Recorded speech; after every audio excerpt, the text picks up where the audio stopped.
Но самое главное, что не стыкуется, это его увольняют по статье, которая позволяет по закону, действительно есть у них такое право, уволить его просто без объяснения причин.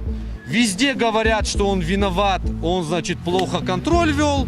Да, он сам не воровал, но его плохой контроль привел к воровству, да, об этом говорят.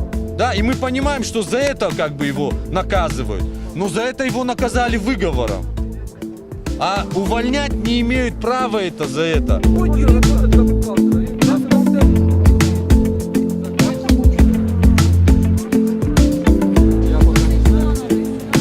Давай туда, ну мало людей, мало людей. Не, я вот Киля Магомедова, не допустить всех этих, значит, Хозяйственный час.